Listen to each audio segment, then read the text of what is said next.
కేంద్ర ప్రభుత్వ పరిధిలో ఉన్న కొన్ని అంశాలు సంక్లిష్టమైన అంశాలు ఇంకా అపరిష్కృతంగా ఉన్నప్పటికీ జోనల్ వ్యవస్థ లాంటివి ఇతరత్ర లాంటివి ఇంకా ఉన్నప్పటికీ ఇంకా విభజన సమస్యలు ఆంధ్రప్రదేశ్ పునర్విభజన చట్టంలో ఉండే సమస్యలు ఇంకా కూడా కొన్ని ఉన్నప్పటికీ పురోగతి విషయంలో సంక్షేమం విషయంలో అభివృద్ధి విషయంలో భారతదేశానికే ఆదర్శంగా నిలబడ్డాము అంటే అది అతిశయోక్తి కాదు అనే మాట ఈ సందర్భంగా నేను విజ్ఞప్తి చేస్తా ఉన్నా. ఉదాహరణకి మా ఉపాధ్యాయ మిత్రులు ఉద్యోగ మిత్రులది తీసుకుంటే ఈ మధ్య కాలంలో మా ప్రత్యర్థులకు మీ మీద ప్రేమలు పొంగి పొర్లుతున్నాయి. మా కాంగ్రెస్ మిత్రులకి బీజేపీ మిత్రులకి ఎవరైతే మా మీద పోటీ చేస్తా ఉన్నారో పొంగి పొర్లుతా ఉన్నాయి. నిన్న చూసిన ఒక ఆయన స్టేట్మెంట్ కాంగ్రెస్ నాయకుడిది, మీరు 45% ఫిట్మెంట్ ఇవ్వాలి, మేము విరమించుకుంటాం పోటీలకు వెళ్ళి. మీరు పోటీలో ఉన్నది ఎక్కడ నాయన, మీరు లేనేలేరు, మేము విరమించుకుంటామట. నేనేమంటున్నా అంటే ఒక్క మాట ఆలోచన చేయండి.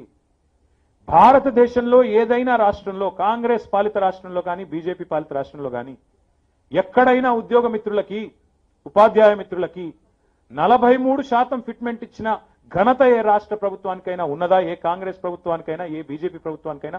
దయచేసి ఉంటే చెప్పండి అని చెప్పి నేను కోరుతా ఉన్నాను. మొట్టమొదటి పీఆర్సీ రాష్ట్రం వచ్చిన తర్వాత 43% మీరు ఊహించిన దానికంటే ఇచ్చింది కేసీఆర్ కాదా? తెలంగాణ ఇంక్రిమెంట్ ఇచ్చింది కేసీఆర్ కాదా? ఈరోజు పదోన్నతుల విషయంలో ప్రమోషన్ల విషయంలో చరిత్రలో ఎన్నడూ కాని పనులు కూడా చేస్తున్నది కేసీఆర్ ప్రభుత్వం కాదా? ఉదాహరణకి ఒకప్పుడు ఉమ్మడి ఆంధ్రప్రదేశ్ రాష్ట్రంలో ఒక గ్రూప్ 1 అధికారి ఎంపీడీఓగా రిక్రూట్ అయితే రిటైర్మెంట్ దాకా 25-30 ఏళ్ళు ఉంటే ఎంపీడీఓగానే రిటైర్ అయ్యేది. కానీ ఈరోజు తెలంగాణ ప్రభుత్వం వచ్చిన తర్వాత ఆ ఎంపీడీఓ లాంటి వ్యవస్థకు కూడా ప్రమోషన్లు ఇచ్చి వాళ్ళకు ఒక ఛానల్ ఏర్పాటు చేసి జెడ్పీ సీఈఓగా డిఆర్డీఏగా రిటైర్ అయ్యే అవకాశం కల్పించిన తెలంగాణ ప్రభుత్వం కదా. ఇది మచ్చుకొకటి. ఇట్లా చెబుతూ పోతే ఒక మొన్నటికి మొన్న జనవరిలో 30,000 మంది ప్రభుత్వ ఉద్యోగులకి స్పెషల్ డ్రైవ్ లో ప్రమోషన్లు ఇచ్చిన తెలంగాణ ప్రభుత్వం కాదా? ఆ మాటకు వస్తే నిన్న మొన్న మళ్ళీ ముఖ్యమంత్రి గారు పిలిచి కడుపు నిండా మళ్ళీ పీఆర్సీ ఇస్తాను మాట ఇచ్చింది వాస్తవం కాదా? మాట ఎందుకంటా ఉన్నా అంటే ఈరోజు మా మీద మాట్లాడే మిత్రులు ముఖ్యంగా బీజేపీ మిత్రులు మొన్నటికి మొన్న రాష్ట్ర ప్రభుత్వం ఏమో 5 ఏళ్లకు ఒకసారి పీఆర్సీ ఇస్తుంది, మరి కేంద్రం ఏమో 10 ఏళ్లకు ఒకసారి పీఆర్సీ ఇస్తుంది. పే రివ్యూ కమిషన్ ఉంటుంది వాళ్ళది. 7th పే రివ్యూ కమిషన్ 2016లో ఇచ్చిండ్రు. 10 ఏళ్ళు అదే అమలు ఉంటుంది, 26 దాకా అదే ఉంటుంది. మరి మమ్మల్ని ఇన్ని మాటలాడి ఇంత తులనాడే బీజేపీ కేంద్రంలో ఉన్నారు కదా వాళ్ళే మోడీ గారి ప్రభుత్వం ఎంత ఇచ్చింది ఎరికేనా సెంట్రల్ గవర్నమెంట్ ఎంప్లాయీస్ కి పీఆర్సీ? మమ్మల్ని ఏమో ఇక్కడ నోటికి వచ్చినట్టు అంటారు 63 ఇవ్వాలి 93 ఇవ్వాలి అంటారు. మరి మీరెంత ఇచ్చిండ్రు? అది కూడా 2016లో అంతా బాగున్నప్పుడు. ఇంకా మీరు అప్పటికి పెద్ద నోట్లు రద్దు చేయలే, జీఎస్టీ దేలే, దేశ ఆర్థిక వ్యవస్థ బాగానే ఉన్నది. ఎంత ఇచ్చిండ్రు మీరు?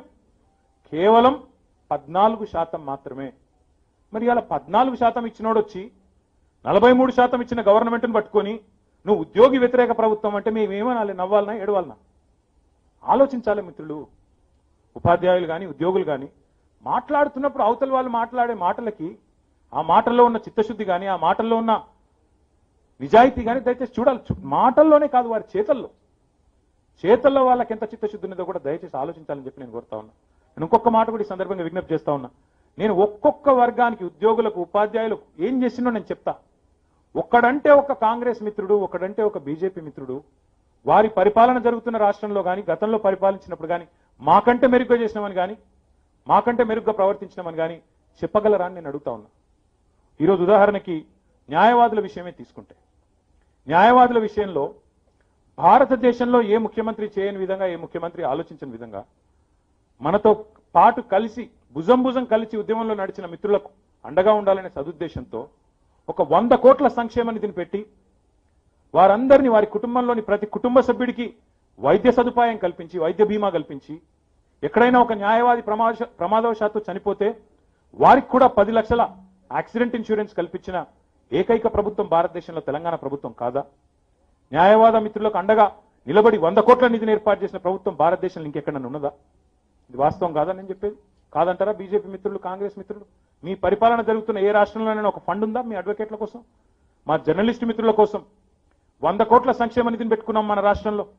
వారికి కూడా ఈరోజు నేను అడుగుతా ఉన్నా, మీరు ఇంత గొప్పగా చెప్పుకునే గుజరాత్ రాష్ట్రంలో ఉన్న అక్రెడిటెడ్ జర్నలిస్టుల సంఖ్య ఎంత? 1000, సరిగ్గా 1000.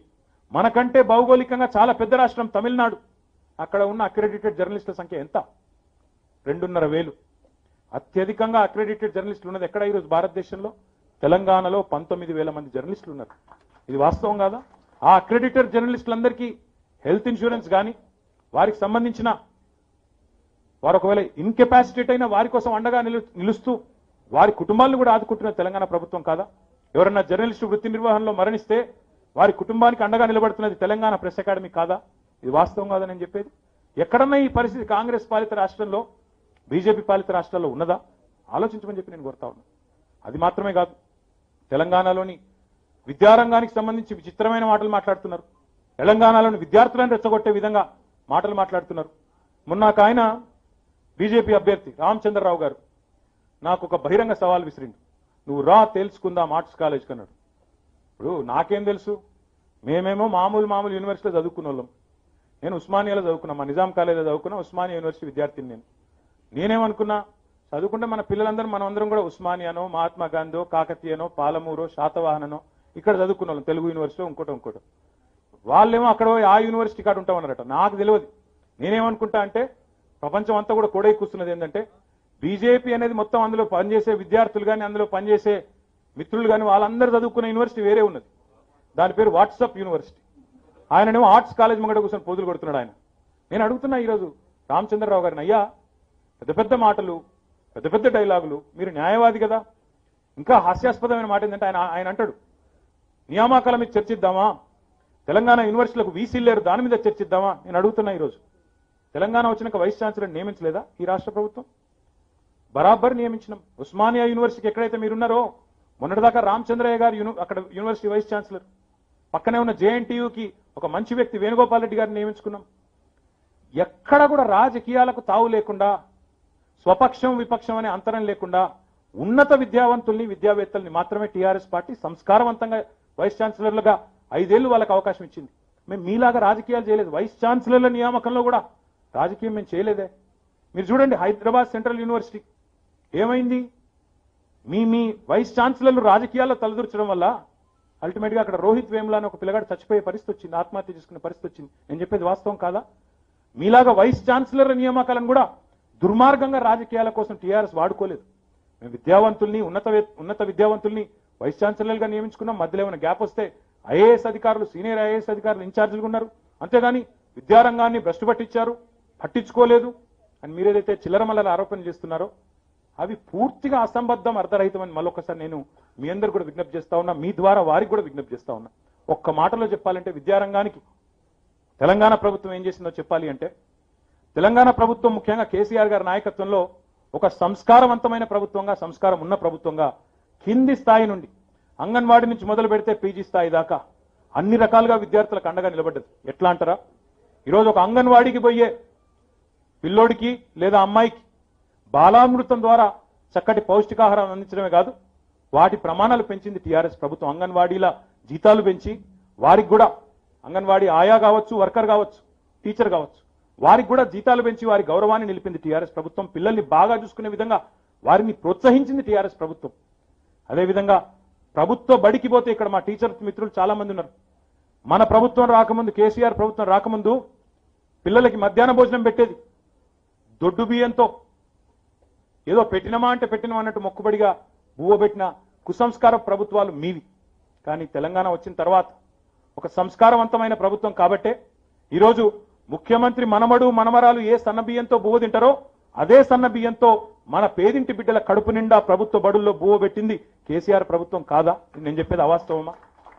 అదే రకంగా ప్రభుత్వ పాఠశాలలు, గురుకుల పాఠశాలలు, తెలంగాణ ప్రభుత్వం రాకముందు 248 పాఠశాలలు ఉంటే ఈరోజు 657 వాటికి కొత్తగా సృష్టించి మొత్తం దాదాపుగా ఒక 970 పైచిలకు గురుకుల పాఠశాలలు పెట్టి ఒక్కొక్క విద్యార్థిని మీద 1,20,000 రూపాయలు ఖర్చు పెట్టి ఒక్కొక్కరికి బట్టలు, పుస్తకాలు, బూట్లు, భోజనం, దుప్పట్లు అన్ని ప్రభుత్వమే సమకూర్చి వారిని ఆదుకుంటున్నది. వారిని చక్కగా చదువుకునే విధంగా తర్ఫీదునిస్తున్న తెలంగాణ ప్రభుత్వం కాదా?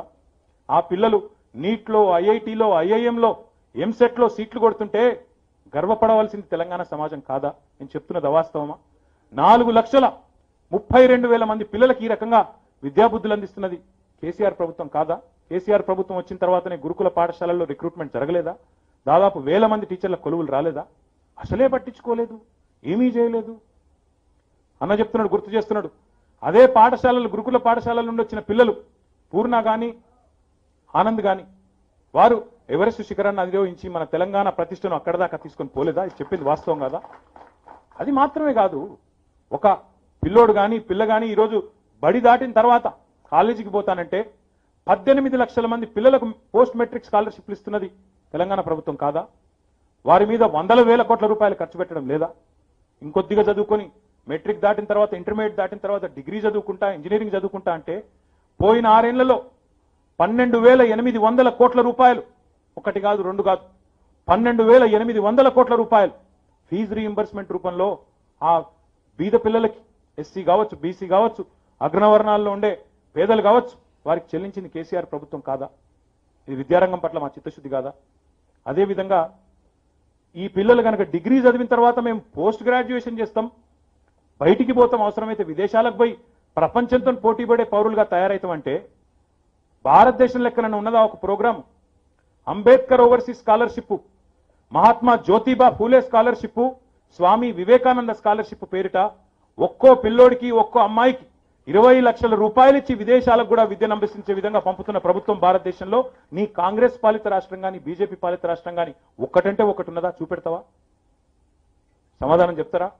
చర్చకు వస్తాం, వైస్ ఛాన్సలర్ లేరు. మా ఆచరణలోనే మా చిత్తశుద్ధి ఉన్నది. సమస్యలు అయిపోయినాయా? అయిపోలే, ఉంటాయి సమస్యలు, నిరంతరంగా ఉంటాయి. డెఫినెట్ గా వాటిని ఎప్పటికప్పుడు పరిష్కరించుకుంటే కొత్తవి వస్తాయి, కొత్తవి ఉత్పన్నం అవుతాయి, వాటిని పరిష్కరించుకుంటూ ముందుకు పోతాం. ఒక విద్యారంగం విషయానికి వస్తే ఇన్ని చెప్పొచ్చు నేను. ఇట్లా చెప్పుకుంటూ పోతే ప్రతి రంగం, ఉపాధి కల్పన.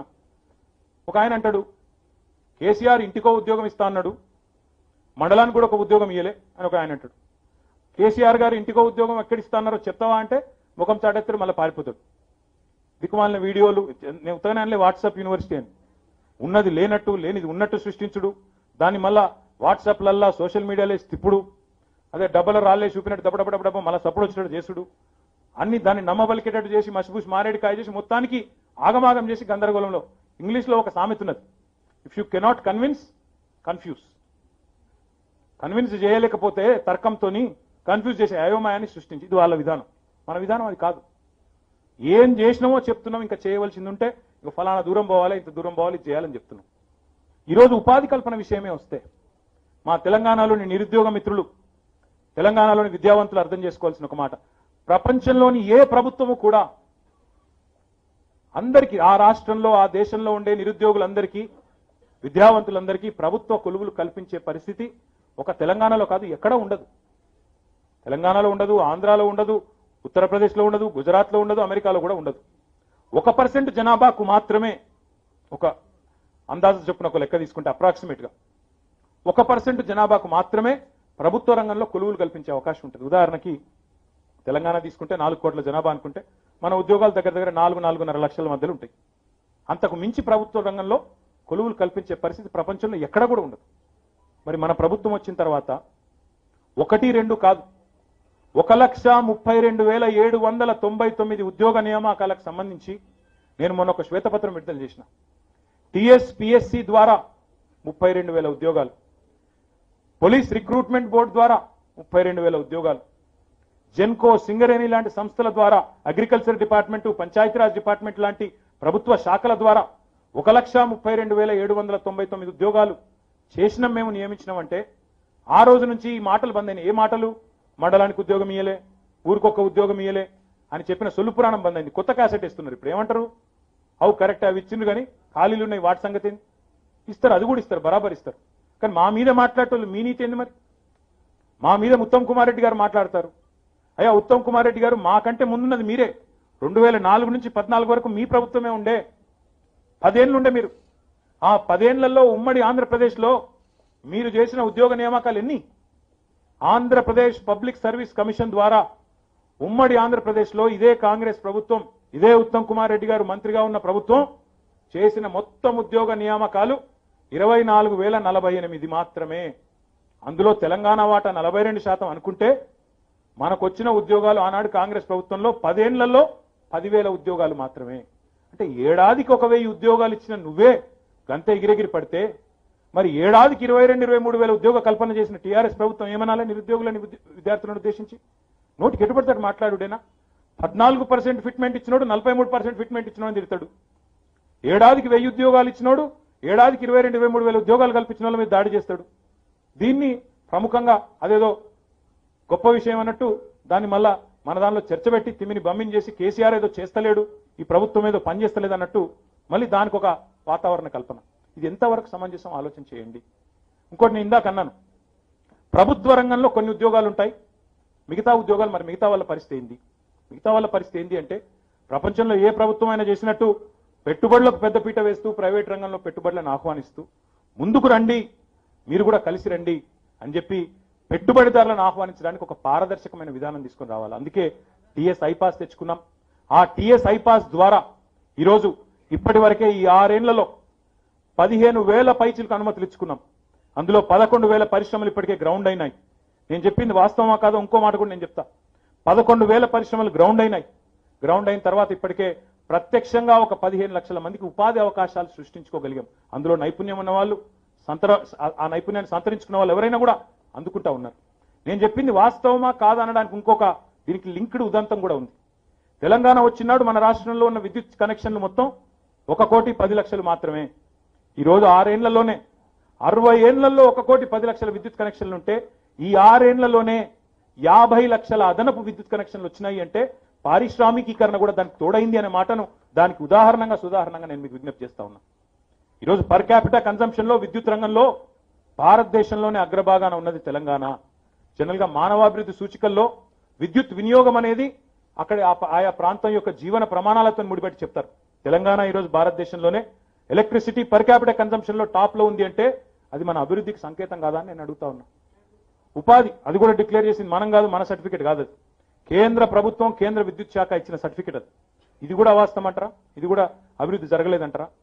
తెలంగాణ రాకముందు నేను అడుగుతా ఉన్నా, ఇక్కడ మీరందరూ కూడా గ్రామీణ నేపథ్యంతో ఏదో ఒక సంబంధం ఉన్నవాళ్ళే.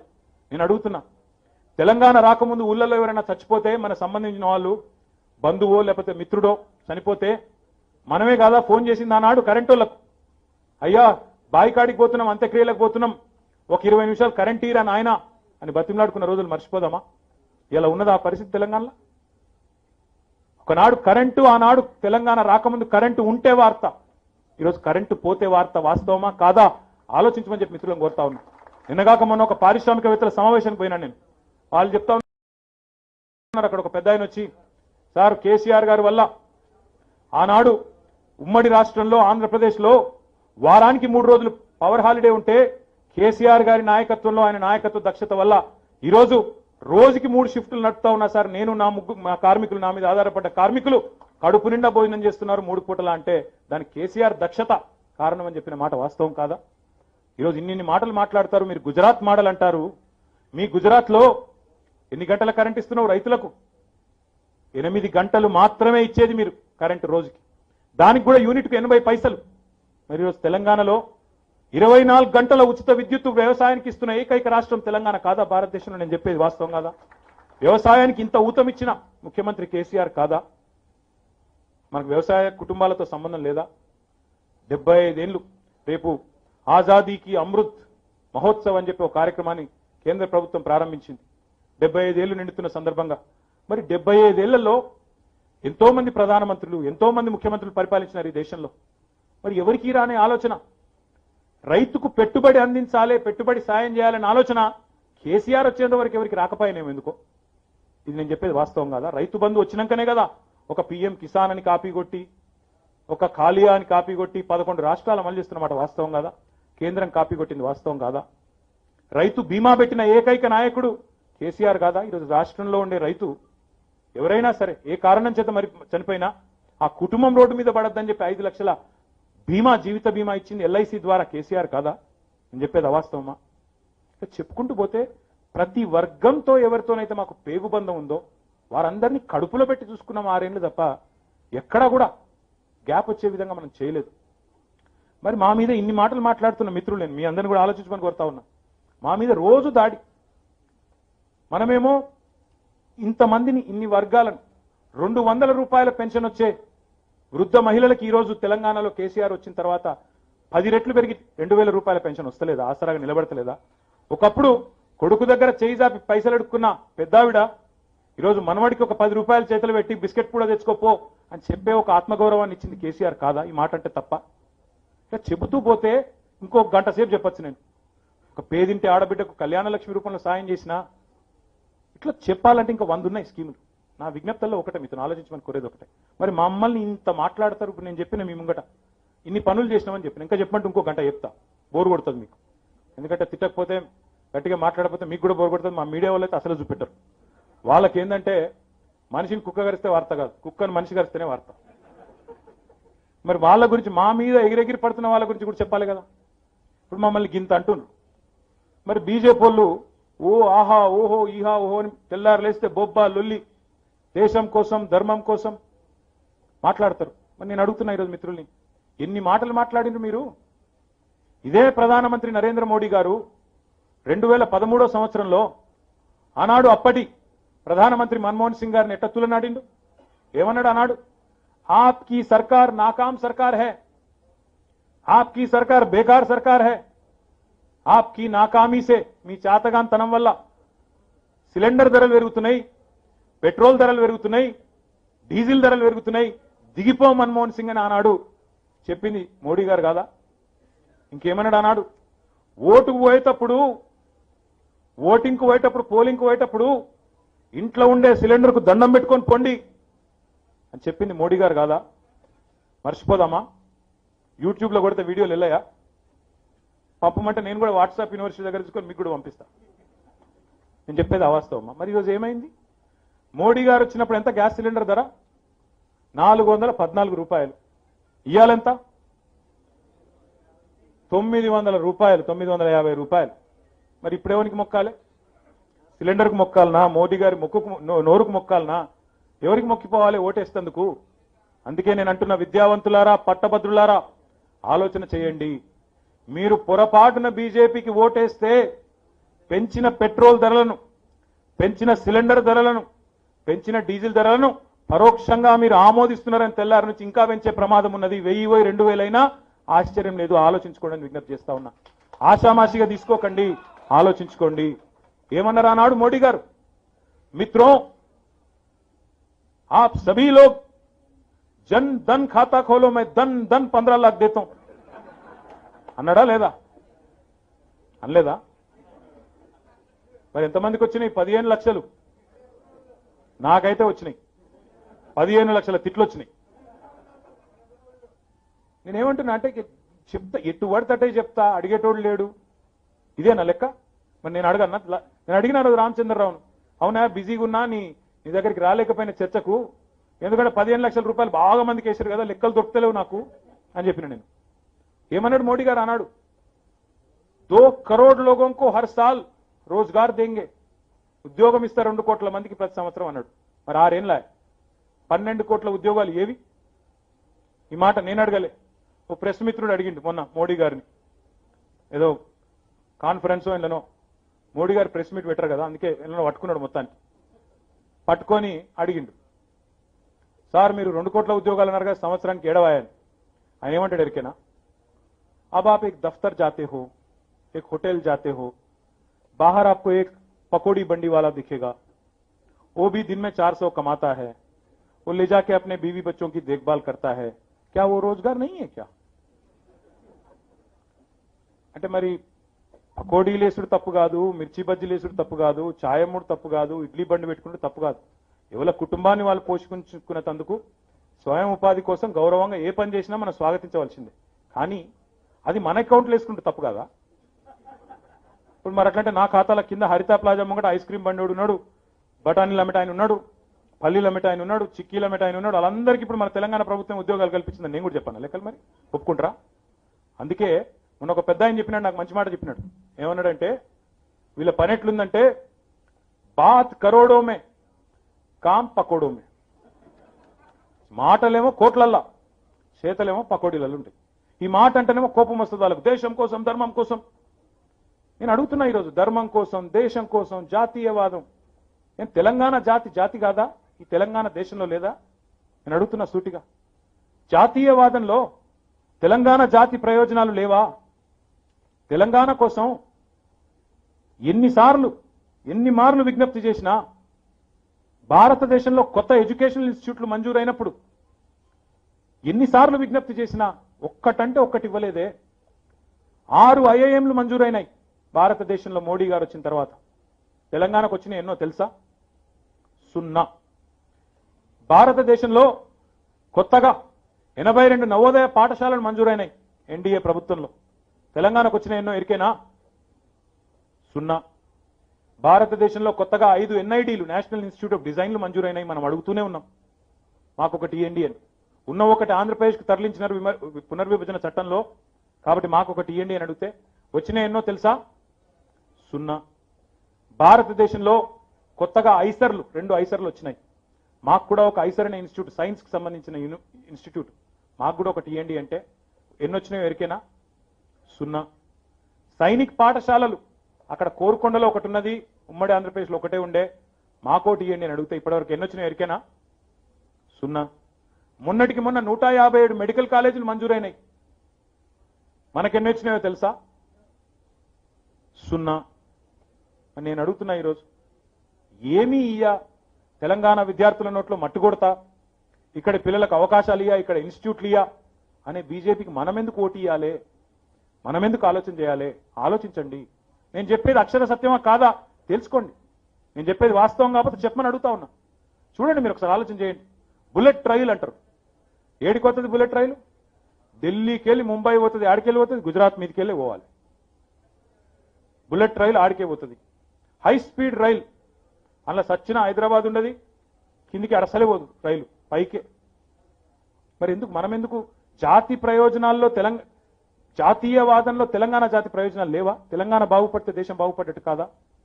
తెలంగాణ రాష్ట్రం బాగుపడితే, తెలంగాణ రాష్ట్రం వృద్ధిలో ముందుకు పోతే, మీరు ఆ రాష్ట్రానికి ఊతమిస్తే దేశం బాగుపడ్డట్టు కాదా? దేశాభివృద్ధికి తోడ్పడ్డట్టు కాదా? ఈ మాట అంటే కోపం వస్తుంది వాళ్ళకి. అందుకే అడుగుతా ఉన్నా, నీ జాతీయవాదంలో మా జాతి ప్రయోజనం ఎందుకు లేదు, మా తెలంగాణ జాతి ప్రయోజనం ఎందుకు లేదని అడుగుతున్నా. ఆ మాట అంటే దేశం కోసం, ధర్మం కోసం అక్బరు, బిన్ లాడెన్, బాబరు. ఏంది అంటే మళ్ళీ గదేలొల్లి, గుల్కరాలు వేసి డబ్బాలు ఊపినట్టు డబ్బ డబ్బ డబ్బ డబ్బ గదేలొల్లి, గదే బొబ్బ. సూటిగా విషయం మీద, సబ్జెక్టు మీద మాట్లాడే సత్తా లేదు వాళ్ళకి. విషయం జిమ్ముడు తెలుసు బాగా. ఆలోచన చేయండి. ఆడ పెద్ద ఎన్నికలు వస్తేనేమో పాకిస్తాన్ బార్డర్లో వెళ్ళవుతుంది, ఇక్కడ చిన్న ఎన్నికలు వస్తేనేమో బయన్సాలలో వెళ్ళవుతుంది. ఎందుకు ఆలోచించుడిగా? మీకే వదిలిపెడుతున్నా నేను. పుట్టియాలే, కథ చేయాలి, కలిసి ఉండనియద్దు, ఆగం చేయాలి, విలగొట్టాలి, పోలరైజ్ చేయాలి, హిందూ ముస్లిం ఫీలింగ్ తేవాలి, 4 ఓట్లు వేయించుకోవాలి, అవతల పడాలి. ప్రశ్నలకు మాత్రం సమాధానం చెప్పం. సూటిగా అడిగితే బాధ. నీతి ఆయోగ్ అనే ఒక సంస్థను పెట్టింది. ఆ సంస్థ ఒక సిఫారసు చేసింది. తెలంగాణ మంచి పనులు చేస్తున్నది, మిషన్ భగీరథ చేస్తున్నది, మిషన్ కాకతీయ చేస్తున్నది, ఓ 24,000 కోట్ల గ్రాంట్ ఇవ్వండి అని కేంద్ర ప్రభుత్వానికి సిఫారసు చేసింది. 24,000 కోట్ల రూపాయలు ఇవ్వని కేంద్ర ప్రభుత్వానికి వాళ్ళ సంస్థనే చెప్తే 24 పైసలు ఇవ్వకపోతే అదేం నీతి, అదేం ఆయోగు? ఈ మాట అంటే కోపం. నువ్వు నీతి ఆయోగ్ని కూడా విమర్శిస్తావా? గత పెద్దోరమైనవా? మరి ఏం చేయాలి? 6.5 ఏళ్ళు ఓపిక పట్టినాం. నువ్వు బయ్యారంలో ఉక్కు ఫ్యాక్టరీ పెడతా అంటివి. మన steel authority of India limited ద్వారా బయ్యారం ఉక్కు సంగతి దేవుడెరుగు. ఉన్న విశాఖ ఉక్కునే తుక్కు తుక్కు చేసి అమ్మేస్తున్నాడు. ఆ మాట అంటే నువ్వెవరు అడిగేతందుకు? నీకేం పని ఆంధ్రప్రదేశ్లో? ఆంధ్రప్రదేశ్ దేశంలో లేదా? మేము మాట్లాడద్దా? ఈ దేశంలో మాకు ఇస్తా లేదా? మాకు నోరు లేదా? ఇలా నువ్వు అక్కడ అమ్ముతున్నావు, రేపు మా సింగరేణి మీద పడతావు, మా ఈసీఐఎల్ మీద పడతావు, బిహెచ్ఎల్ మీద పడతావు. ఇలా వాళ్ళకి కష్టం వచ్చిందని మేము నోరు మూసుకుంటే మాకేంలే అంటే రేపు మా కష్టం వచ్చినప్పుడు ఎవడు ఉంటాడు మరి? అందుకే నేను ఈ విజ్ఞప్తి చేసేది కూడా మీతో, కూడా ఇక్కడ ఉండే బుద్ధిజీవులకు కూడా విజ్ఞప్తి చేస్తా ఉన్నా. నా విజ్ఞప్తల్లా మీతో, ఎవరికో కష్టం వచ్చింది, వారికేమో అయితే నాకేమిలే అనే పట్టింపు లేని తత్వం మంచిది కాదు. దేశం మనది, తర్వాతనే మనం తెలంగాణ బిడ్డలం, కానీ ముందు భారతీయులు. భారతదేశంలో ఎక్కడ తప్పు పని జరిగినా ఆలోచన చేయవలసిన అవసరం ఉంది. నీతి ఆయోగ్ పెట్టినప్పుడు సంబరపడ్డ మీద మంచి జరుగుతుందేమో, ప్లానింగ్ కమిషన్ తీసేసి నీతి ఆయోగ్ పెడుతున్నాడు. ఏం జరుగుతుంది ఇవాళ? నీతి ఆయోగ్ చేయవలసిన పని ఏంది, వాళ్ళు చేస్తుంది. భారతదేశ భవిష్యత్తుకు సంబంధించిన ప్రణాళికలు రూపొందించాలా, కానీ వాళ్ళేమో అదో తయారు చేసిండ్రు ఫార్మాట్.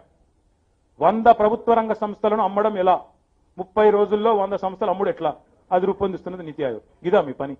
ఇంకా మళ్ళీ మనకు అడ్వైజ్ ఇస్తున్నారు రాష్ట్రాలకు, మేము అమ్ముతున్నాం మీరు కూడా అమ్ముండ్రి.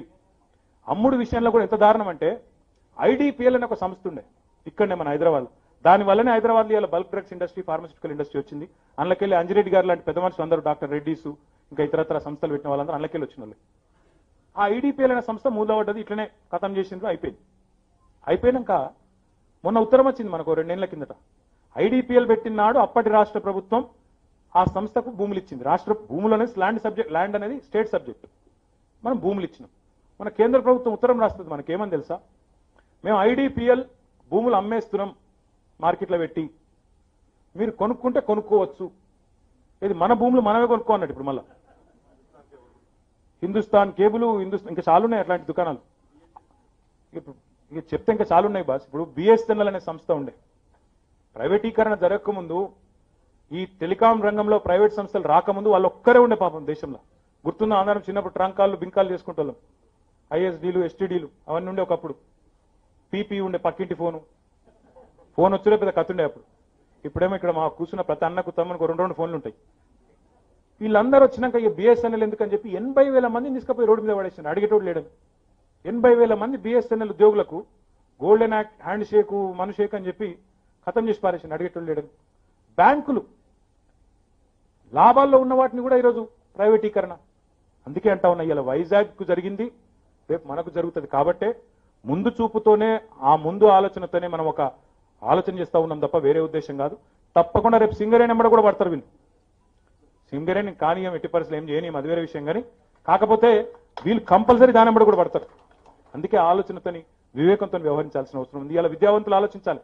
ఇట్లా అడ్డగోలుగా అడ్డికి పావుషేరు ప్రభుత్వ రంగ సంస్థలు అమ్ముతున్న వాళ్ళు ప్రభుత్వ నియామకాలు చేయడం లేదు, ప్రభుత్వంలో కొలువులు ఇవ్వడం లేదని మనమల్ని అంటారు. ఇది హాస్యాస్పదం కాదా? సిగ్గులేంతనం కాదా? నిర్లజ్జగా మాట్లాడుతుంటే వాళ్ళనే సమర్థిద్దామా? వారికి వేసే ఒక్కొక్క ఓటు మీరు ఇంకా అమ్మండి అని ప్రోత్సహించినట్టు కాదా? ఆలోచించండి. హైదరాబాద్లో ఎన్నున్నాయి సంస్థలు? ఈసీఐఎల్ ఉంది, బిహెచ్ఈఎల్ ఉంది, రైల్వేస్ ఉన్నాయి, ఎన్నో ప్రభుత్వ రంగ సంస్థలు ఉన్నాయి. మా పోస్టల్ ఎంప్లాయీస్ ఉంటారు. వాళ్ళందరినీ కూడా మరి ఇట్లే ప్రైవేటైజ్ చేసేద్దామా? మరి రాబోయే రోజుల్లో ఏం చేస్తారు? మరి ఆయన ప్రభుత్వాలు కూడా ఎందుకు ఇంకా రాష్ట్రంలో వీటిని కూడా ప్రైవేట్ చేద్దామా, సీఈఓని పెడదామంటారో ఏందో. నా విజ్ఞప్తి ఏంటంటే, ఇట్లా 1-2 కాదు, ఇక చెప్పాలంటే ఎన్ని ఉదాహరణలు ఉన్నాయంటే వీళ్ళ నీతి లేనితనానికి, వీళ్ళ నీతిబాహ్య రాజకీయానికి. నేను అందుకే మిత్రులను అడుగుతా ఉన్నా, వాళ్ళు ఒక్క మాటలో చెప్పాలి అంటే, భారతీయ జనతా పార్టీ ప్రభుత్వం, కేంద్రంలో ఉన్న ప్రభుత్వం స్పష్టంగా ఒక విషయం చెప్తున్నది మనకు, తెలంగాణ ప్రజలకి స్పష్టంగా చెప్తున్నది, మీరు మాకు ప్రాధాన్యత క్రమంలో మీరు లేరు, మా ప్రాధాన్యతలు వేరే ఉన్నాయి, మీకు ఇన్స్టిట్యూట్లు ఇయ్యం, నీతి ఆయోగ్ సిఫారసు చేసినా పైసా ఇయ్యం, ఇయ్యకపోగా మీకు ఇయ్యవలసిన జీఎస్టీ బకాయిలు ఎగ్గొడతాం, మీకు ప్రామిస్ చేసిన ట్రైబల్ యూనివర్సిటీ పెట్టం, ఐటీఐఆర్ రద్దు చేస్తాం, బయ్యారంలో ఉక్కు కర్మాగారం కట్టం, వరంగల్లో కోచ్ ఫ్యాక్టరీ పెట్టం, మీరు మా ప్రాధాన్యత క్రమంలో లేరు అన్నప్పుడు నేను మా విద్యావంతులైన మిత్రులను అడుగుతా ఉన్నా, మరి మన ప్రాధాన్యత ఓటు వాళ్ళకెందుకు వేయాలి? వేసి వాళ్ళని ఆమోదిద్దామా? ఎందుకు వాళ్ళకి సమర్థించాలి? ఈ దేశంలోనే మనం లేనట్టు, మనం అంటే పట్టింపు లేనట్టు వ్యవహారం చేస్తున్న పార్టీ పట్ల, ఆ ప్రభుత్వం పట్ల ఎందుకు మనం ఓటు ద్వారా బుద్ధి చెప్పకుండా, ఎందుకు మనం వారి పట్ల ఇంకా కూడా చూసి చూడనట్టు వ్యవహారం చేయాలి? ఆలోచించండి. ఇంకా మాట్లాడితే ఈ మధ్యన ఒక కొత్త లాజిక్, ప్రశ్నించే గొంతు ఉండాలి, బరాబర్ ఉండాలి, కానీ ఆ గొంతు ప్రశ్నించాలి. మరి నేను అడుగుతున్నా, ఈరోజు రామచంద్రరావు గారు ఈ నియోజకవర్గంలో ఎమ్మెల్సీ, ఇప్పుడు ప్రస్తుత సిట్టింగ్ ఎమ్మెల్సీ ఆయన. అయ్యా రామచంద్రరావు గారు, ఐటీఐఆర్ రద్దై హైదరాబాద్ రంగారెడ్డి జిల్లాలోని విద్యార్థుల నోట్లోని కేంద్ర ప్రభుత్వం మట్టి కొడుతున్నప్పుడు ఎందుకు ప్రశ్నించలేను? సిలిండర్ ధర 950 రూపాయలై మధ్యతరగతి మహిళా సోదరీమణులు, మధ్యతరగతి కుటుంబాలు బాధపడుతున్నప్పుడు ఎందుకు పెగలదు నీ గొంతు? రైల్వే కోచ్ ఫ్యాక్టరీ రద్దు చేస్తా అని చెప్తే ఎందుకు ప్రశ్నించవు? తెలంగాణకు 24,000 కోట్లు ఇవ్వమని చెప్పి నీతి ఆయోగ్ సిఫారసు చేసి నీ ప్రభుత్వం ఇవ్వకపోతే ఎందుకు ప్రశ్నించవు? వీళ్ళెవ్వరూ వాళ్ళని ప్రశ్నించేందుకు లేరు. కేసీఆర్ ను బండబూతులు తిట్టడానికి మాత్రం ఈ నోళ్లు వనికొస్తాయి. చూడండి మీరు ఒకసారి వాళ్ళు ఏమేం మాటలు మాట్లాడుతున్నారు. కేసీఆర్ గారి వయస్సు అంటే, కేసీఆర్ గారి ముఖ్యమంత్రి పదవైన హోదా కానీ, లేదా తెలంగాణ సాధనలో ముందుండి అందరినీ సమాజాన్ని ఒకటి చేసిన నాయకుడనే సోయి గాని లేకుండా నోటికొచ్చినట్టు కేసీఆర్ ని దూషిస్తుంటే దానికి మాత్రం నీ గొంతులు వేస్తాయి. ఇందుకోసమా వీళ్ళని పంపేది మన చట్టసభలకి? అందుకు ఆ పార్లమెంటుకు, శాసనసభకు పోయేది బండబూతులు తిట్టడానికి అవతల పార్టీ వాళ్ళను. ఇప్పుడు నేను కూడా గంట సేపు మాట్లాడినా, నాకు తిట్టరాదా? ఏంది, నాకు నోరు లేదా? మోడీ గారిని, అమిత్ షా గారిని కావాలంటే పర్సనల్ గా దూషించలేనా నేను? నాకు చేత కాదా? బూతులు రావా? కానీ వాళ్ళున్న వయస్సు, వాళ్ళున్న హోదా, సిద్ధాంతపరంగా విమర్శ చేయి, ఏం మాట్లాడతావో మాట్లాడు, బరాబర్ మాట్లాడు. కానీ నోటికొచ్చినట్టు మాట్లాడతాం, మళ్ళీ అదే 4 సీటీలు కొట్టంగానే, 4 సప్పట్లు కొట్టంగానే అదే రాజకీయం, అదే కథ, గదే ఊపు, గదే కథ అనుకొని రాజకీయం చేస్తానంటే, మరి అలాంటి దుర్మార్గ కుసంస్కారపు రాజకీయాన్ని మనం ఆమోదిస్తామంటే విద్యావంతులుగా ఇది కరెక్టా కాదా ఆలోచన చేయండి. నా విజ్ఞప్తి మీ అందరితో కూడా ముగించే ముందు ఒకటే, ఇంకా చెప్పాలంటే చాలా చెప్పొచ్చు, కానీ సమయం లేదు. ఎల్లుండి పోలింగ్ ఉన్నది. మనం 2 అభ్యర్థులను పెట్టుకున్నాం. ఇక్కడ హైదరాబాద్ రంగారెడ్డి మహబూబ్నగర్ నియోజకవర్గానికి గాను స్వర్గీయ దివంగత ప్రధానమంత్రి స్వర్గీయ పివి నరసింహారావు గారి కూతురు కావడమే కాకుండా వారు స్వతహాగా ఆర్టిస్టు, 35 ఏళ్లుగా లెక్చరర్గా, టీచర్గా, ఒక ఎడ్యుకేషనిస్ట్గా 1,00,000 మంది పైచిలకు గ్రాడ్యుయేట్లను తన విద్యా సంస్థల ద్వారా మరి చదువులు నేర్పించిన సరస్వతి మారుపేరు వాణీదేవి గారు, వారు అక్కడ డాక్టర్ పల్లా రాజేశ్వరరెడ్డి గారు, వారు కూడా విద్యావంతుడు, ఉన్నత విద్యా సంస్థలు నెలకొల్పిన వ్యక్తి, ముఖ్యమంత్రి గారికి అత్యంత సన్నిహితుడు, మీ సమస్యల్ని పరిష్కరించే నేర్పు, పనిచేయగలిగిన సత్తా కలిగిన నాయకుడు. వీరిద్దరిని కూడా మీ మొదటి మరియు ఏకైక ప్రాధాన్యం ఓటు. దయచేసి సమయం లేదు కాబట్టి ఒక్కొక్క మిత్రుడు ఇక్కడికి వచ్చిన వాళ్ళతో నా విజ్ఞప్తి, మీరు ఒక్కొక్కరు దయచేసి 10 మందికి చెప్పండి. ఇంకో బాధ ఏంటంటే మన విద్యావంతుల మీద మనం అందరికంటే బాగా విమర్శలు చేయడంలో, లోపాలెత్తి చూపడంలో ముందుంటామని, సోషల్ మీడియాలో బాగా యాక్టివ్గా ఉంటామని, కానీ పోలింగ్ రోజు మాత్రం దూరంగా ఉంటామని మన మీద బద్నాం ఉంది. పోలింగ్ రోజు అంటే పోల్ డే అంటే హాలిడే లాగా జాలీగా తిరుగుతామనే ఒక బద్నాం మన మీద ఉంది. దయచేసి ఇక్కడికి వచ్చిన మిత్రులు ఒక 400-500 మంది మిత్రులు ఉన్నారు. మీ ఒక్కొక్కరికి హైదరాబాద్లో ఖచ్చితంగా నాకు తెలిసి ఒక 10-20 మంది చుట్టాలు, దోస్తులు ఉంటారు. మీరు గట్టిగా అనుకుంటే ఈ హాల్లో కూర్చున్న ఒక 10,000 ఓట్లు వేయించే సత్తా మీకున్నది. దయచేసి నేను మిమ్మల్ని కోరుతా ఉన్నా తెలంగాణ రాష్ట్రంలో జరుగుతున్న కార్యక్రమాలు ఇంకా వేగవంతం చేయాలని, మరింత ఉత్సాహంగా ముందుకు పోవాలని ప్రభుత్వం ఏదైతే ఆశిస్తున్నదో కేసీఆర్ గారి నాయకత్వంలో, దాన్ని మీరు మరింత మాకు ఉత్సాహాన్నిచ్చి, మీ ఓటునిచ్చి, మీ దీవెననిచ్చి ముందుకు నడిపే విధంగా ఆశీర్వదించాలని కోరుతూ, ఇందులో మొదటి ప్రాధాన్యత ఓటు, దయచేసి మొదటి మరియు ఏకైక ప్రాధాన్యత ఓటు ఎస్ వాణీదేవి గారికి, డాక్టర్ పల్లా రాజేశ్వరరెడ్డి గారికి వేసి గెలిపించాలని విజ్ఞప్తి చేస్తూ మిత్రులందరికీ ధన్యవాదాలు. జై తెలంగాణ. లేవకండి, దయచేసి కూర్చోండి, ఎవరు వేదిక మీదకి